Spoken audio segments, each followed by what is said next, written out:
Ever wondered where the line between courage and stupidity lies? It's a question that has probably crossed your mind at some point, and it's not an easy one to answer. Let's break it down a little.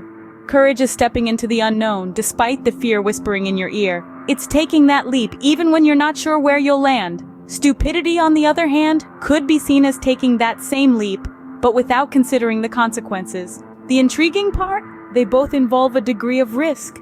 They both require a certain bravado, a willingness to step outside of your comfort zone. And that's where things get complicated.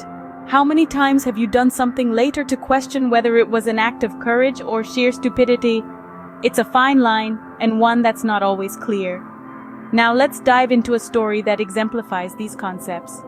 Imagine a man, let's call him John. John had always been known for his daring spirit and adventurous nature. He was someone who liked to dance on the edge of the sword, to live life on his own terms. He was an adventurer, a risk-taker, a man who was not afraid to face the unknown. One day, John made a decision that would put his courage to the ultimate test.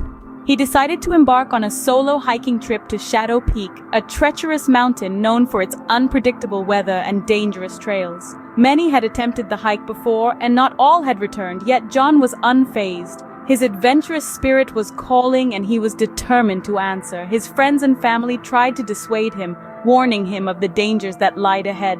But John was not one to be deterred. He was prepared, or so he thought. He had the gear, he had the physical strength, and most importantly, he had the will. But was that enough? As he began his journey, the mountain showed no mercy. The trails were more treacherous than he expected. The weather was as changeable as a chameleon. One moment it was sunny and clear, the next foggy and freezing. His gear, which he thought was top-notch, started to fail him. His physical strength, which he believed was unbeatable, started to wane. His will, which he thought was unbreakable, started to shake. John made several mistakes along the way. He took wrong turns, underestimated the weather, overestimated his capabilities. And the mountain, with its unforgiving nature, made him pay for each one of them. He faced frostbite. He faced starvation. He faced the very real possibility of never making it back. And yet, despite all the hardships, despite all the pain, John pushed on. He fought the mountain, he fought his fears, he fought his own limitations. And in the end, he emerged victorious. He returned from the mountain, a changed man, bearing the scars of his journey, but also the wisdom that it brought. So was John courageous, or was he simply stupid? John's story exemplifies the fine line that separates courage from stupidity. It's a delicate balance, a dance between daring and recklessness. Courage, in its purest form, is an act of bravery, a testament to our resilience. It's stepping up despite the fear, the uncertainty, or the potential pain. But when courage lacks judgment, when boldness becomes impulsiveness, that's when it morphs into stupidity.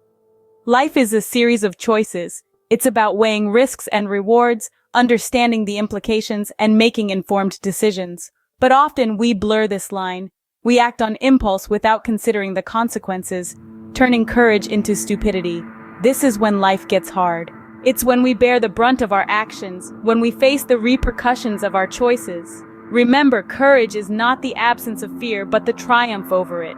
Don't let your courage turn into stupidity by acting without thinking. Stay wise, stay courageous.